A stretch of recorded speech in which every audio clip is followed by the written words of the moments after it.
Hey folks, Matt from artoftheimage.com. So I just was going through some shots I'd done of my daughter Ella a while back, and these were taken with the Canon T2i using the Canon 50mm f1.8.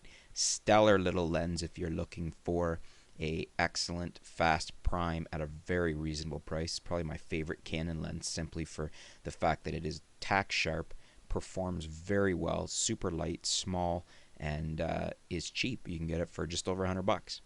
Anyways, here's a particular shot I'd selected that I really liked. She's covered in food here after eating and giving us a big smile. And I'd done some preliminary edits on this, but what I wanted to do is I made a virtual copy. To do that, if you're not sure how to make a virtual copy, just right-click an image, and then right in the middle there you'll see Create Virtual Copy. What that does is if you go to a virtual copy, now you can work on it without changing anything that's in your other edits or anything you've done. If you want to play around with it and not play with the original, virtual copies are great for that. So basically what I'm going to do here is I want to see if there's anything else I'd want to do to this. It's quite a side lit photo with the sun. That was just the situation, and I was shooting at natural light. There's no flash in here. Um, so I might pull this down a little bit more, say 150, and on exposure, negative 150. And I'm going to pull the brightness up a little more. This is the best way to get your most recovery of highlights in Lightroom, is to drag your exposure down and then come up with your brightness. The other thing I'm going to do is I'm going to bump up my fill light here, probably quite a bit. I think is going to help with this. That looks good. Let's go to 45 there. I don't mind that. I'm just going to check my highlights are still not blown. They do look hot here. You can see they look hot, but that's okay. If you check here, you can see there's nothing going over on the right. And when we check on here, if you put your cursor over this little tab, it'll flash if the highlights are out. I'll show you how that happens here. Let's pull the highlights out now. A lot are out. You can see the red. See the red when my cursor's over that? So I'm going to put that back down to 150 there. That looks pretty good. I like how that looks. Actually, let's pull that up right there to 50. It's looking pretty good. We're getting some better detail in the face over here, and we're still not having any problems with highlights. And I'm going to maybe bump my brightness up to 115 too. Let's see how that goes.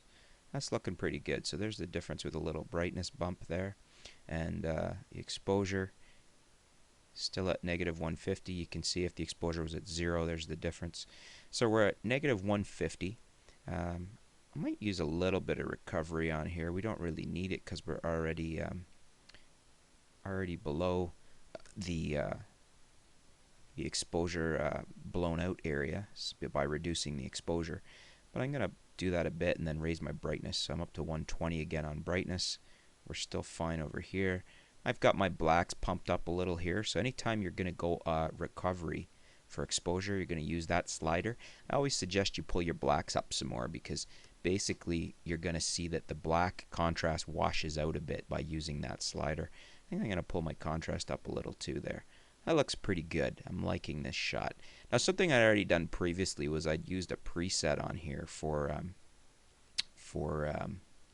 post-crop vignetting. So you can see I'm at negative 40 here. The midpoint's at 15 and I've feathered it to 85. So if you turn off this effect, there you can see how wide open the rest of the background is. And so this was how wide I applied it. It kind of makes a nice, brings your focal point into the center there onto Ella.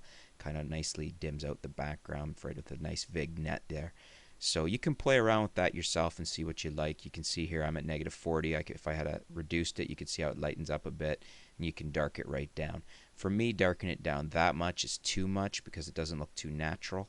So I had it at negative 40 here, and it looks fairly natural because the background's just dimmed out here. You could probably get away with bringing it down to negative 50. Let's see how that looks. That's not too bad either. I don't mind that. I think I'm going to stay closer to my negative 40 there that I had it at. That looks pretty good right like that. So that's about how I'd edit this image, folks. As you can see, once again, we came down negative 150 on the exposure, 15 on recovery, 50 on fill light, and 5 on the blacks. We've upped our brightness here because when I pulled the exposure down, that did our highlight recovery, and then we come back at it in brightness so that we're not blowing out the channel on the right side. You can see if I put my cursor over here, there is no flashing red, so we're not overexposed anywhere.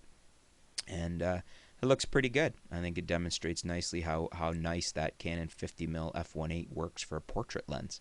So anyways, that's Ella. That's how I'd edit this Canon T2i 50mm f1.8 photo. And I think I'm going to run a print of this. My wife should be happy with this one.